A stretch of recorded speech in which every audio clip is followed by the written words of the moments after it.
YouTube channel. Today I'm going to show you how to upscale, use tea bags, just like this one, into sort of a vintagey paper. So all you need is used tea bags, water, and glue, just like this, and of course a brush. Flowers are optional. I like to use dried flowers in my tea paper, but you don't have to. I'm going to show you, before we get started, a few things you can make with your tea paper just to get you inspired. I like to make little windows and cards like this one. These are flowers that I picked from my yard and dried, so it's really pretty. It's a fun way to use wildflowers. And then I also made this little book with a lot of tea paper, and I sewed it together so you can see that there's a lot of different dried plants, some ferns that I dried. So those are two options. Let's get started. Okay, so first off, you're going to need to untie your tea bag.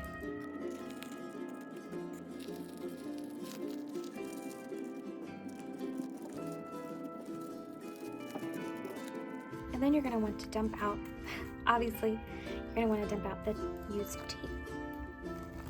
Like that. You can also rinse it off a little if you want to, but if you do, you need to pat it dry. Okay, now we've got 4 papers here, and I picked out a few dried plants and a couple different flowers. One of the most important things is to make your paper on a non-stick surface. I originally tried using a glass cutting board, and it was really hard to get the papers off. So now I'm using a silicone crafting mat. If you don't have this, you could use wax paper. I've tried that before. It works pretty well. So I put a little water in here.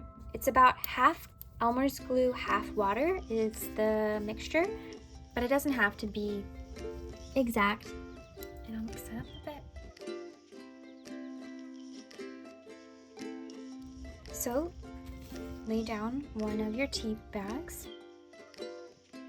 So now we're going to paint this glue water mixture all over the tea bag. You don't want it to be soaking wet, especially if you're adding in the flowers, because if you have too much water sitting there drying, it can kind of brown the petals.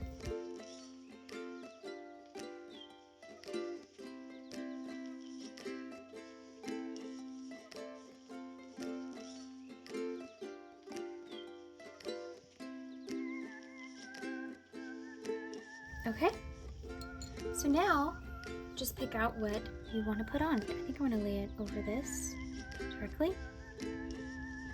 Put it there, and then get another tea bag and put it on top. It doesn't have to be perfect. The imperfections just make it look cooler, really. So there's no rules. And then paint over it. It really is about as simple as that.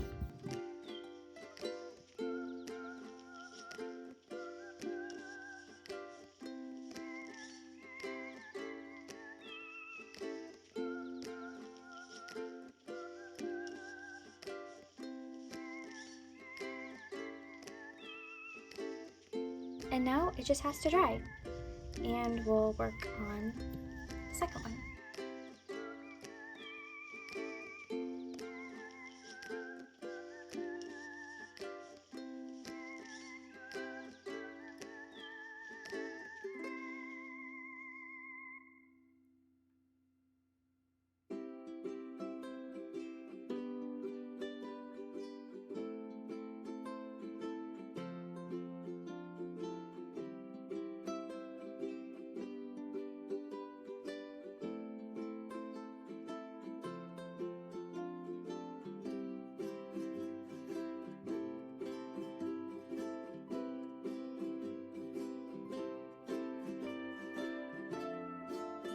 And now we just need to wait for it to completely dry. And now they're all dry. Let's see how they turned out.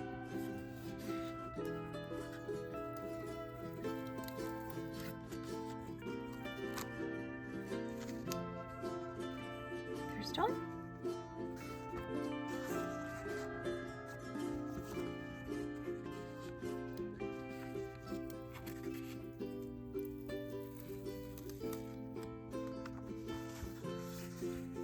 Second one. And if you hold them up to the light, I think they're really pretty.